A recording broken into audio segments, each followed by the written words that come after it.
Está no ar, abre aspas, o primeiro jornal multidigital do eixo SP-Rio. Abre aspas. Apoio. FIA. A FIA faz diferença. Sicredi. Gente que coopera, cresce. Olá, muito bom dia. Terça-feira, 15 de outubro, com transmissão ao vivo pelos Facebooks da SP-Rio+, e do Jornal O Vale, está no ar o Abre Aspas, direto dos estúdios da SP-Rio+, no Jardim Aquários, em São José dos Campos, São Paulo. E você confere nesta edição. Luciano Bivar, presidente do PSL, é alvo de buscas da Polícia Federal em caso das candidaturas laranjas do partido. PEC que prevê a prisão em segunda instância será votada hoje na CCJ da Câmara dos Deputados. Tabata Amaral anuncia que vai à Justiça para sair do PDT. Governo e Fiesp assinam um acordo para a capacitação de detentos. O governador João Dória estará hoje em Taubaté. Ubatuba chega a 10 casos confirmados de sarampo. Câmara de Jacareí quer cobertura com energia solar. Tarifa de Zona Azul mais cara em São José dos Campos. Esta e mais notícias você confere logo após o comercial. Fique com a gente.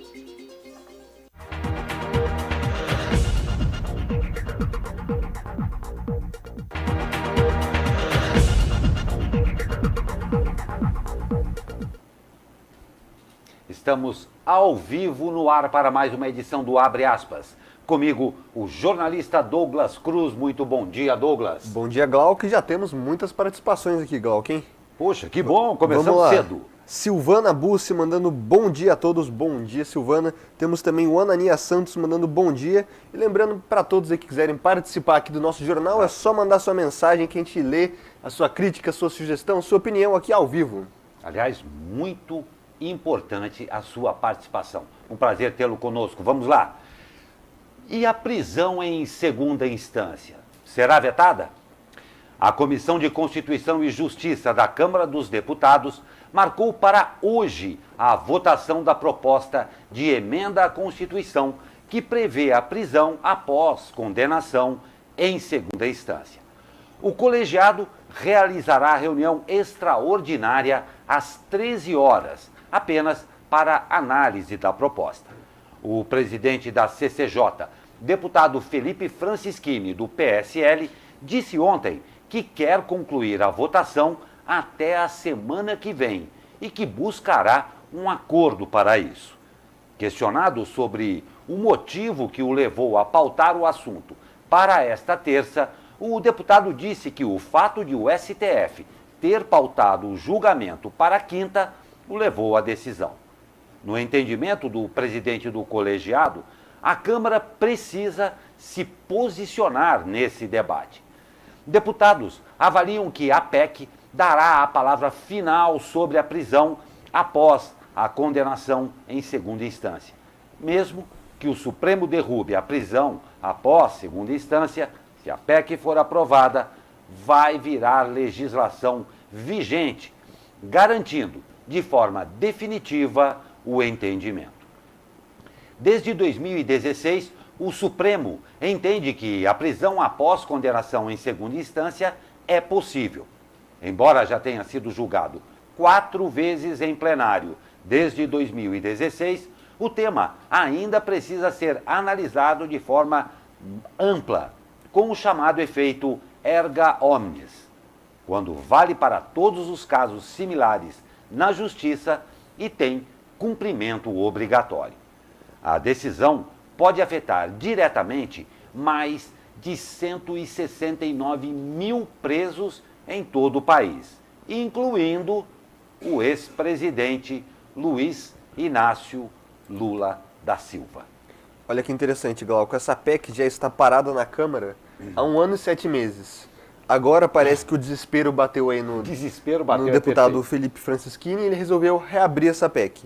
Bom, se é aprovada na CCJ, ela vai a plenário e se em 2 turnos segue para o Senado. É uma PEC comum como todas as outras. Segundo o Conselho Nacional de Justiça, você falou em cerca de 169 mil, mas 193 mil presos foram presos após a condenação em segunda instância. Essa erga omnes, a lei vale para todos, ou seja, se o STF aprovar que a segunda instância não vale mais, cerca de 193 mil presos poderiam recorrer à liberdade. É muita gente, né? O Lula foi condenado em um dos casos, como do triplex, em terceira instância. Então, nesse caso, ele não sairia da prisão. Mas presos políticos como Eduardo Cunha, Sérgio Cabral seriam soltos. Douglas, é uma coisa muito importante, porque o eleitorado, a opinião pública, está muito atenta. A despeito de boa parte não entender os termos do advoguês, os termos jurídicos envolvidos em todo o trâmite, é um fato de extrema importância. Sim. E que está sendo, sim, acompanhado de perto por toda a população. Isso refletirá sérias e profundas mudanças no que tange à legislação como um todo. E, claro, os números são para lá de expressivos. 193 aí, né? Mil presos, é muita gente, né? Não tem a menor dúvida. Então, vamos continuar de vigília com relação a isso tudo que está acontecendo. E o presidente do PSL na mira. A Polícia Federal cumpre hoje mandado de busca e apreensão na casa do deputado federal Luciano Bivar, presidente do PSL. A operação apura o uso de candidatura laranja pelo partido do presidente Jair Bolsonaro nas eleições de 2018. Também são cumpridos mandados na sede do PSL em Pernambuco e em uma gráfica. Ao todo, 9 mandados foram autorizados pelo Tribunal Regional Eleitoral de Pernambuco para a Operação Guinhol, atendendo a um pedido do Ministério Público Eleitoral. A ação busca saber se houve fraude no emprego dos recursos destinados às candidaturas de mulheres. Segundo a Polícia Federal, há indícios de que o dinheiro foi desviado e usado por outros candidatos. A defesa do presidente do PSL disse que as investigações são um absurdo, mas informou que vai colaborar com as investigações. A APF não informou qual candidatura é alvo da operação desta terça, mas uma das investigadas desde fevereiro é Lourdes Paixão, que recebeu R$400 mil da direção nacional do PSL, terceira maior verba concedida pelo partido. A candidata a deputada federal obteve 274 votos em 2018. O dinheiro do fundo partidário foi enviado para Lourdes pela direção do PSL, que tinha como presidente, à época, Gustavo Bebiano. Após as eleições, ele foi nomeado ministro da Secretaria-Geral da Presidência, mas foi demitido depois das primeiras reportagens sobre as candidaturas de laranjas. Pois é, Glauco. Essa senhora aí, Lourdes Paixão, recebeu a terceira maior verba do PSL, cerca de R$400 mil, e obteve aí somente 274 votos, o que indica a possibilidade de ser uma candidatura laranja. Pois bem, ela disse que a grande parte desse dinheiro foi usada para fazer santinhos e flyers para sua campanha, né? Pois bem, o G1 foi até a Lourdes, perguntou que gráfica era essa. Ela passou o endereço lá em Pernambuco. No lugar da gráfica, o G1 encontrou uma funilaria. E segundo os funcionários da funilaria, ela funciona desde março de 2018, antes das eleições, ou seja, tem algo errado aí, né? Eu gostei da sua observação. Tem algo errado aí? Algo de estranho aí. Tem coisa muito errada aí. Apure-se, cumpra-se. Vamos ver. E está esquentando. A deputada federal Tabata Amaral foi a entrevistada do programa Roda Viva da TV Cultura na noite de ontem. E anunciou que entrará com uma ação no Tribunal Superior Eleitoral para deixar o PDT, sem perder o mandato. Tabata declarou que o PDT não é mais meu partido e que não está conseguindo mais exercer seu mandato. A legislação determina que o mandato fique com o partido caso o parlamentar deixe a legenda fora da janela temporária, mas prevê exceções e Tabata alegará perseguição política desde que votou a favor da reforma da Previdência. No programa, a deputada defendeu seu voto pela reforma e se definiu como uma política de centro-esquerda. Tabata também afirmou que não há contradição entre se declarar feminista e se posicionar contra a discriminação do aborto. Discriminação do aborto. Temos mais uma participação aqui. Bom dia para Ana Souza, que está sempre acompanhando a gente por aqui.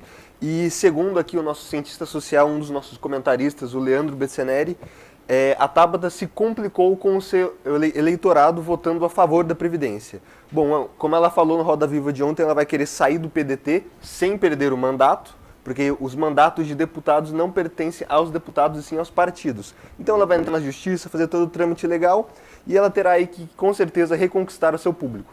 Não tem a menor dúvida. E o dinheiro que ficou para o partido. E o dinheiro que ficou para o partido, esse aí eu acho que não volta mais, né? Exatamente. Pois é, um ótimo dia a você, Ana Souza. Muito obrigado pela audiência. Um grande abraço ao Leandro Besseneri, comentarista aqui também do Abre Aspas. Seja muito bem-vindo, muito bom dia a você. E o governo federal vai liberar aos ministérios 7,3 bilhões de reais do orçamento deste ano que estavam bloqueados. O valor é fruto do leilão de petróleo que está marcado para novembro e deverá arrecadar cerca de 106 bilhões de reais. Do total, 4,9 bilhões de reais irão para o Poder Executivo, 2,1 bilhões para emendas parlamentares e 145 milhões de reais para os demais poderes. Bilhões. Bilhões, que bom, porque eu li aqui milhões, mas bilhões mesmo. Dinheiro esperadíssimo, diga-se de passagem. A liberação de recursos vai dar fôlego às pastas que, desde março, vinham enfrentando dificuldades para executar seus programas e ações. Realmente, dinheiro para lá de esperado, que não podem esquecer que é uma vez só, que esse dinheiro não vai ter toda hora nem todo ano, né? Exatamente. O governo, no começo aí, contingenciou cerca de 29,7 bilhões de reais e agora, ao longo do ano, com as liberações, já liberou aí cerca de 17 bilhões de reais. Colocando aí no mais, no menos, falta cerca de 12 bilhões ainda contingenciado. Não é pouco não, né? Muito dinheiro. Não mesmo. E o governador da Bahia, em exercício, João Leão, assinou na tarde de ontem o decreto estadual de emergência para a liberação de recursos para 6 municípios do estado que foram atingidos por manchas de óleo no litoral. A declaração de emergência permite que verbas sejam destinadas na contenção de óleo. João Leão assinou também termo de recebimento de ajuda da sociedade civil e uma carta pedindo apoio ao governo federal. Os municípios que fazem parte do decreto são Lauro de Freitas, Camaçari, Entre Rios, Esplanada, Conde e Jandaíra. Salvador e Mata São João, apesar de também afetados, não vão receber os recursos porque não declararam situação de emergência. O governo da Bahia emitiu ainda alerta à população para que não entre em contato direto com o óleo e não toque ou remova resíduos contaminados. No total, já foram retirados quase 200 toneladas de borra de petróleo das praias do Nordeste brasileiro até ontem. O material tem sido retirado por equipes do IBAMA e do Instituto Chico Mendes de Conservação da Biodiversidade, além de agentes estaduais e municipais, e levado para aterros industriais. Parte dele é incinerada. Já são 43 dias desde a primeira detecção do material. A preocupação, claro, no momento é saber quanto do óleo ainda chegará às praias. A Marinha e a Polícia Federal investigam a origem do problema. A hipótese de que o material pode ter sido lançado ao mar por um navio fantasma, embarcação clandestina, que faria o contrabando de petróleo, ganhou força nas apurações. Até a semana passada, 23 embarcações estavam no alvo das investigações. A nota triste disso aí, Glauco, é o seguinte: 23 tartarugas já morreram. Não tem dúvida. E estamos nessa época, que é a época de solta ao mar e reprodução das tartarugas. O projeto Tamar já disse que cancelou a solta das tartarugas ao mar nessa região. E, em função disso, futuramente é um prejuízo incalculável, né, para os nossos animais. Aí, 23 mortes, fora os que a gente não sabe, né? Não tenha dúvida, uma preocupação enorme com a biodiversidade. E uma outra coisa que preocupa muito e que vem sendo monitorado pelo IBAMA por todos os órgãos aí ligados ao meio ambiente, é a chegada disso aos rios, que acaba comprometendo muito mais, além de toda a fauna, flora, biodiversidade e tudo, o próprio abastecimento das cidades a que esses rios estão, né? Exatamente, uma tragédia ambiental, né? De proporção enorme. Diga-se de passagem, um pequeno parênteses aí, nós não vimos nenhuma fundação, comissão, pessoa ou personalidade internacional, válida ou não, fazer qualquer alusão ao fato. Um pouco surpreendente isso também, né? Exatamente. Temos que se preocupar com isso também, não apenas com os incêndios da Amazônia. Não tem dúvida. Com todos os problemas ambientais, não apenas um ou outro. Não tem a menor dúvida. Fica aqui o nosso registro. E o ministro da Justiça e Segurança Pública, Sérgio Moro, e o presidente da Federação das Indústrias do Estado de São Paulo, Fiesp, Paulo Scaff, assinaram ontem acordo de cooperação técnica para oferecer capacitação profissional a detentos do sistema penitenciário. Por meio desse acordo, a capacitação será feita pelo Serviço Nacional de Aprendizagem Industrial, o SENAI. De acordo com o SCAF, o acordo prevê a formação profissional dos egressos do sistema penitenciário que já cumpriram pena e também a formação dentro dos presídios para que haja possibilidade, uma vez cumprida a pena, do egresso ter trabalho e, claro, uma profissão. Pesquisa feita pela Fiesp aponta que cerca de 80% das pessoas que cumpriram pena e saem dos presídios acabam voltando para o crime quando não têm uma profissão ou trabalho. Nós vamos a um rápido comercial e voltamos com mais notícias, claro, não é, Douglas? Com certeza. Esperando pela participação de todos aqui no Abre Aspas, ao vivo. Fique com a gente. Até já.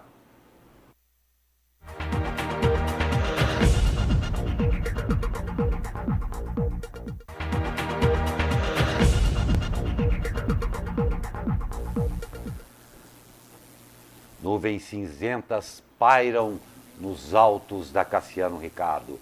Vamos saber se a chuvinha vem hoje, amanhã ou quando ela vem com ele. Fala, Caio Souza! Fala, Glauco Turzi, muito bom dia. Nós teremos uma mudança na configuração dos ventos aqui na nossa região nesta terça-feira. Com isso, esses ventos vão soprar do oceano aqui para o continente, trazendo mais umidade e, consequentemente, mais nebulosidade. O dia será de céu predominantemente nublado, com alguns momentos de sol entre nuvens, e as temperaturas vão ficar um pouco mais baixas do que as que a gente viu ontem. A máxima prevista na região do Vale do Paraíba é de 29 graus. Na capital paulista ficaremos com 28, 25 no litoral e 24 na Serra da Mantiqueira. No final da tarde, nós podemos ter sim pancadas de chuva em pontos isolados. No litoral norte, esses ventos soprarão com uma intensidade um pouco maior. Essas condições de instabilidade devem permanecer aí ao longo de toda a semana, sendo que amanhã e quinta a chuva pode vir com uma intensidade maior. Caio Souza, direto da Sala de Operações do Tempo Vale, para o jornal Abre Aspas. Muito obrigado, Caio Souza. Um grande abraço a você, todo mundo aí do Tempo Vale também. E hoje um momento especial.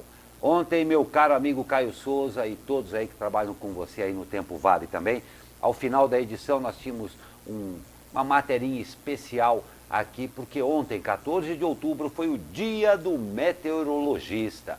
Mas infelizmente Aqui o bairro Jardim Aquários ontem teve uma queda de energia aí e nós tivemos um comprometimento técnico aqui no estúdio também.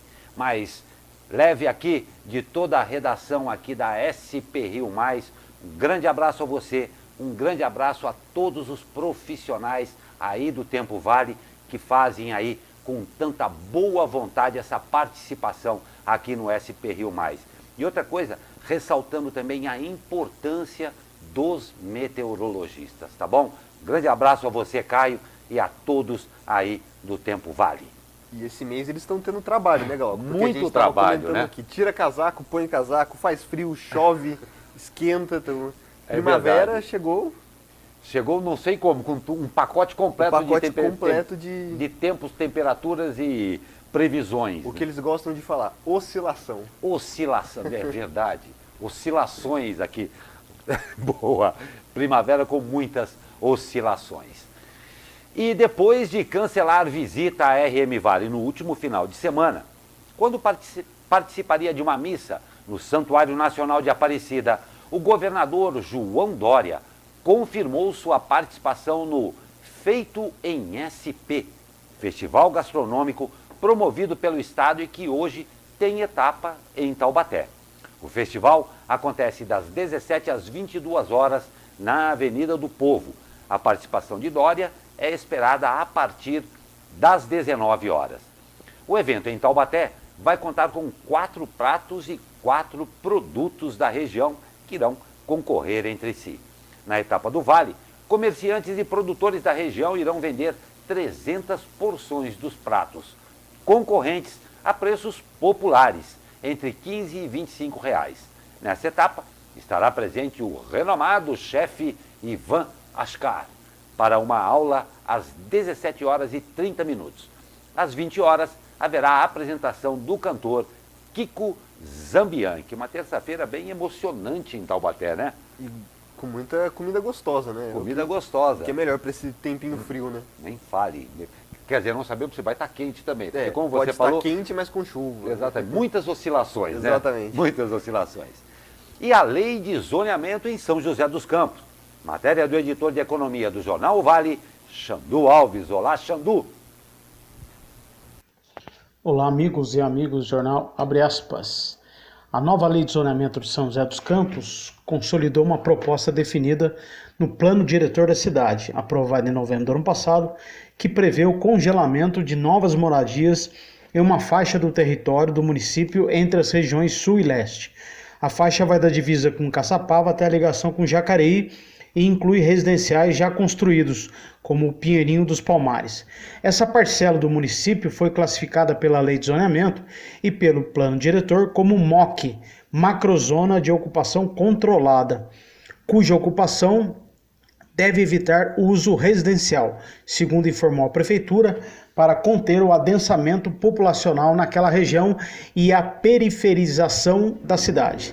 É isso, um grande abraço. Xandu Alves para o Jornal Abre Aspas. E o novo contrato de concessão da Zona Azul de São José dos Campos, que entrará em vigor em abril de 2020, deverá prever um aumento da tarifa anual de R$ 1,20 a hora para R$ 2,00 a hora, o que representaria uma alta de 66%. Essa foi a conclusão de estudos preliminares feitos pelo governo Felício Ramute.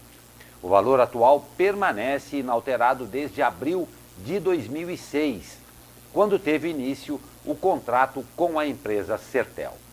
Para evitar que a defasagem se repita, o novo contrato irá prever o reajuste anual da tarifa, que será aplicado todo primeiro dia útil de cada ano.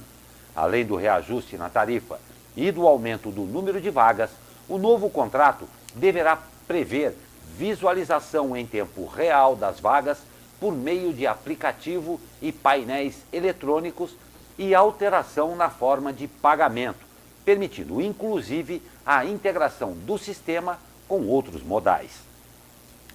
E uma árvore caiu sobre um carro na tarde de ontem no bairro Parque Industrial, na zona sul de São José dos Campos. Não houve vítimas. De acordo com a Secretaria de Manutenção da cidade, a queda ocorreu por volta das 13h50 na rua Turiaçu, O veículo teve parte da lateral atingida e o local chegou a ficar interditado. Segundo a prefeitura, a remoção da árvore foi concluída no período da tarde e a via desinterditada. A Câmara de Jacareí quer se tornar o primeiro prédio público da região com até 95% de energia solar. A previsão é de que o projeto seja concretizado até abril do próximo ano. De acordo com o presidente da Câmara, Abner Madureira, a iniciativa ocorreu após sugestão de um servidor do Legislativo e, após estudos, o parlamentar foi visitar projeto semelhante que, instalado na Câmara de Aparecida, onde cerca de 50% da energia consumida é solar. Se realmente houver a possibilidade de implantar até 95%, nós vamos ser a única Câmara do Brasil que trabalha com energia solar, energia renovável, energia limpa, afirmou o vereador em entrevista ao jornal O Vale e à SP Rio Mais. Segundo Abner, parlamentares de Aparecida apresentaram a informação de que o projeto trouxe economia de 60% no primeiro mês de instalação e que, em agosto, a conta chegou a vir zerada. A mudança deve acontecer com a implantação de painéis solares na cobertura do prédio que está sob avaliação da empresa responsável. O sistema deve ter durabilidade de cerca de 15 anos. Pois é, eu estive aqui entrevistando o Abner, né, o presidente da Câmara de Jacareí, e esse é um dos principais projetos dele para a Câmara.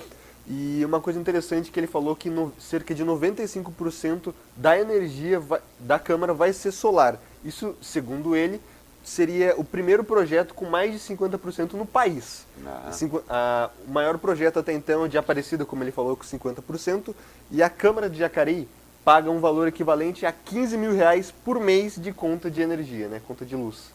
No montante, no cômputo do ano, vai ser relevante. Sim, Aparecida tem 50%. Não tem dúvida. E mais da metade da conta é abatida, né? Em Jacareí seria uma grande redução de custos, que é importante para a cidade. Não tem dúvida. Mas a nossa próxima notícia, Douglas, tem a ver também com isso e é importante a gente fazer uma comparação a respeito disso daí.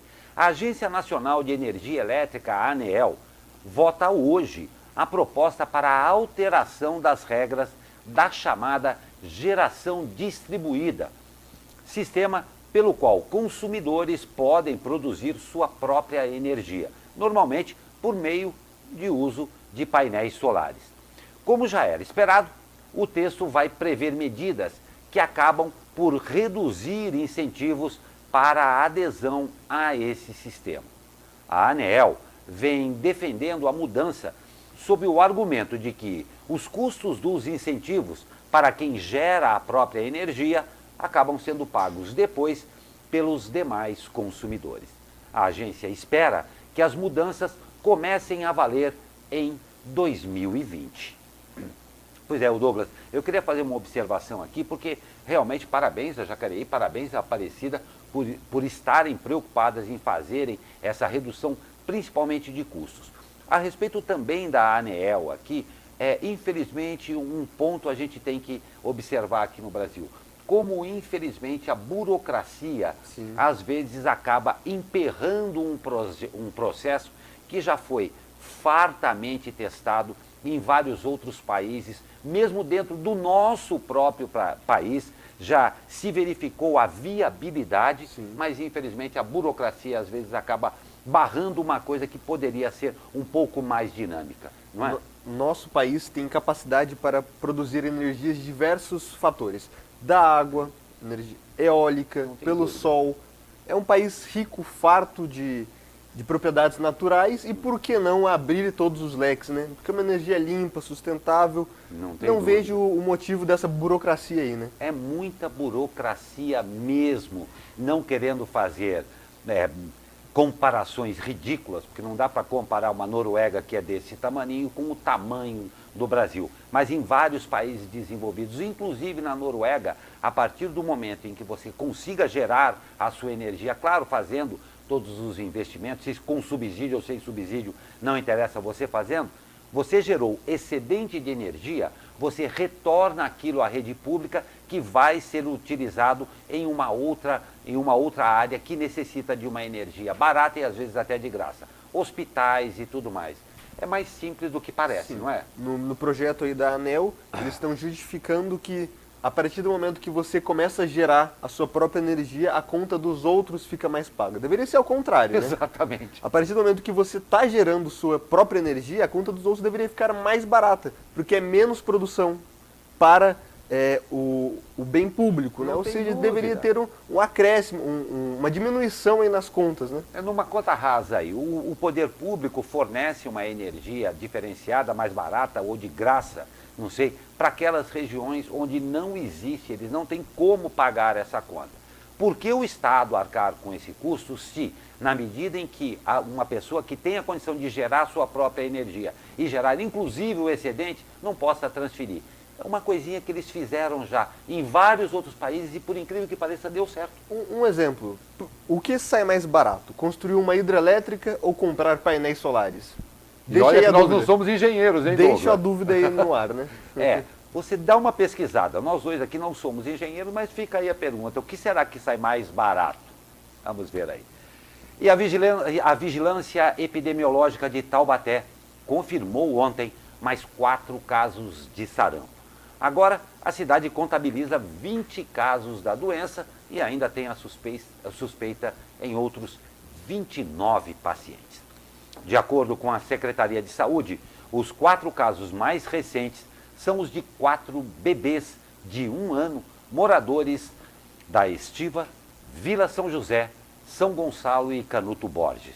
A Prefeitura informou que foram realizadas ações de bloqueio vacinal no entorno dos bairros e todos os pacientes passam bem. Nesta segunda-feira, Ubatuba também confirmou mais 8 casos da doença neste ano. Na semana passada estivemos aqui com o nosso comentarista de quarta-feira, o doutor Sebastião.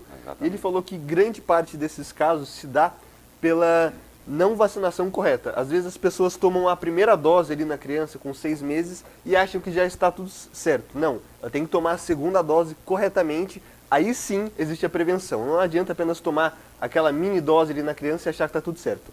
Tem que seguir à risca a carteira de vacinação. Não tem dúvida. E o reforço é muito importante. Sim. O reforço faz parte da vacina. E o abre aspas aqui, e a SP Rio Mais Claro, extremamente engajada nessa campanha, e a gente sempre repete, a vacinação é obrigatória, é seu dever. Você não precisa passar por isso. Tome a sua vacina, vacine os seus filhos. Isto é imprescindível. Não vá atrás de fake news falando que isso não adianta, por favor. E olha, uma boa notícia agora, hein? A Confederação Nacional do Comércio de Bens, Serviços e Turismo, a CNC, divulgou ontem estimativas sobre os postos de trabalho temporários para o Natal deste ano. De acordo com a CNC, espera-se a contratação de 91 mil trabalhadores temporários para atender o aumento da demanda do varejo no período natalino, ou seja, 4% maior do que em 2018 e a maior oferta dos últimos 6 anos. Estima-se que o Natal movimente 35,9 bilhões de reais no comércio varejista de todo o país. Neste ano, segundo a CNC.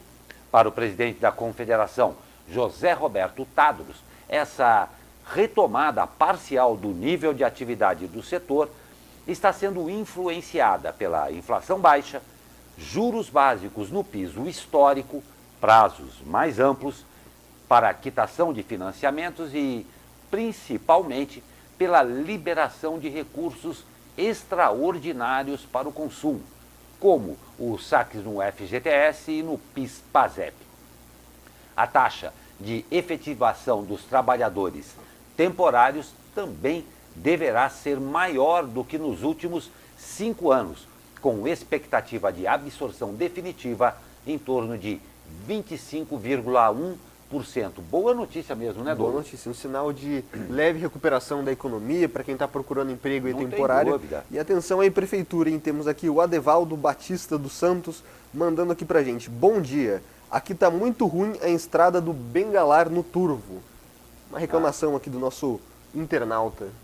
Perfeito, está aqui registrado e saiba que tudo que nós recebemos aqui é devidamente encaminhado. Muito obrigado pela sua participação e fique com a gente, comente, critique, reclame e, quando possível, apoie também, né? A Urbanizadora Municipal, abre hoje o período de inscrições para o concurso público para preencher vagas de monitor de serviços gerais e operador de motosserra. Os interessados devem se inscrever até 21 de outubro pelo site da Urban.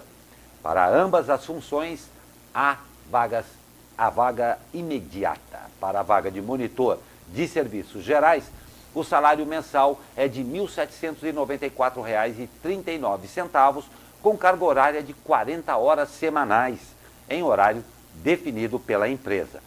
Para se inscrever, a taxa é de R$ 30 e é necessário ter ensino médio completo, experiência de no mínimo 6 meses em cargo de liderança comprovada na carteira de trabalho e carteira nacional de habilitação na categoria B ou superior. Para operador de motosserra, o salário mensal é de R$ 1.381,54, com carga horária de 40 horas semanais. A taxa de inscrição é de R$ 20 e é necessário ter ensino fundamental completo e experiência de, no mínimo, 6 meses no cargo, comprovada na carteira de trabalho. Então, são duas notícias boas a respeito de emprego. Muito bom aí, vamos torcer para que o final do ano seja melhor para todos nós. Rápido intervalo e te esperamos aqui na volta do Abre Aspas. Fique com a gente.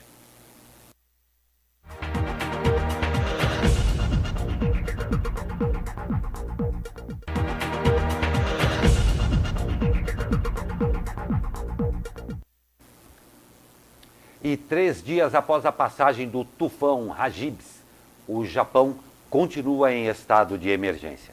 A TV estatal informou hoje que o número de mortos chegou a 67 e ao menos 15 pessoas estão desaparecidas, além de 204 feridos. Milhares de socorristas continuam em busca de sobreviventes. Os meteorologistas japoneses preveem mais chuvas no centro e no leste do Japão e alertaram para perigo de novos deslizamentos de terra e inundações. E vamos ao esporte. Eles são o orgulho do Brasil. A seleção masculina de vôlei venceu os donos da casa, o Japão, por 3-1 e conquistou a Copa do Mundo da modalidade. Este foi o terceiro título conquistado pela equipe brasileira. Lembrando que a seleção conta com 6 taubatianos no elenco. Além do técnico Renan Dalzotto, ajudaram nesta conquista Lucarelli, Douglas Souza, Lucão, Maurício Souza e Thales. Claro, parabéns aos brasileiros e, claro, aos taubateanos. E olha só, hoje uma nova história começa a ser escrita. Pela primeira rodada do Novo Basquete Brasil, o São José Basquete enfrenta o Franca às 20 horas no ginásio Antônio Prado Júnior, em São Paulo. O NBB terá este ano a participação de 16 equipes. A meta do São José Basquete é conseguir ao menos ficar entre os 12 primeiros que se classificam para os playoffs das oitavas de final. Olha, e para encerrar, uma ótima notícia aqui para o esporte da região. A lutadora do São José Wrestling, Camila Barbosa, conquistou a medalha de ouro na categoria até 50 quilos no Beach Games, na tarde de ontem em Doha, no Catar. Hoje, quem estará em combate é Camila Fama, na categoria até 60 quilos. Camila chega como uma das favoritas para a medalha de ouro após a conquista do título mundial de Beach Wrestling em Zagreb, na Croácia.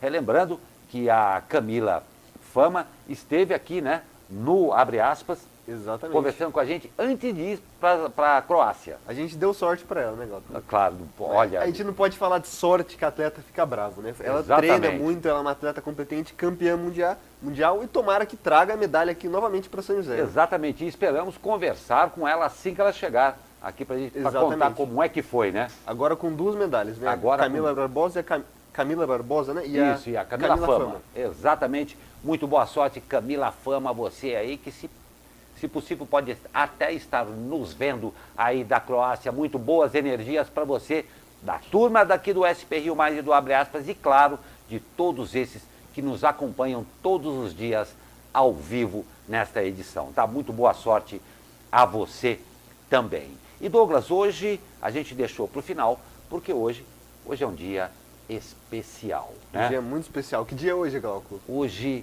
é o glorioso Dia dos Professores. E olha só, você sabe que o Dia dos Professores é comemorado aqui no 15 de outubro, porque lá no 15 de outubro de 1827, Dom Pedro I, o imperador do Brasil, decretou uma lei imperial responsável pela criação do ensino elementar no Brasil, do qual ele chamou de Escola de Primeiras Letras. Através desse decreto, todas as cidades deveriam ter suas escolas de primeiro grau. O decreto também continha o salário dos professores, as matérias básicas e até como os professores deveriam ser contratados. Vai-se aí muito tempo, desde 1827. Muitos professores passaram, muitos problemas acontecem e o Brasil, né, Douglas, ainda tem uma conta muito alta com esses bravos professores que aí, por todo esse imenso Brasil aí, brigam de forma valente para trazer o conhecimento, às vezes em condições tão adversas, né? Exatamente. Minha mãe e minha irmã são professoras, parabéns para elas. E aí, desde 1827, quando foi criada a primeira escola, e até agora os professores não têm o que merecem, né? Exatamente, então, ainda padecem. Exatamente, que essa data seja aí para refletir como melhorar a vida dos nossos mestres, né? Porque para tudo você precisa de um professor. Para estar aqui eu precisei de um professor, para você estar aí você precisa de um professor. Todas as coisas que você vai fazer na vida tem que ter alguém te ensinando, né? Não tem dúvida. Até aqueles que não resolvem ou que não querem ver também tiveram ótimos professores. Pena que talvez algum desses não tenham aprendido com esses valiosos mestres. Então fica aqui o nosso grande abraço e, claro, o nosso profundo respeito a todos os professores neste 15 de outubro. Um ótimo dia a todos vocês e até amanhã com mais um Abre Aspas.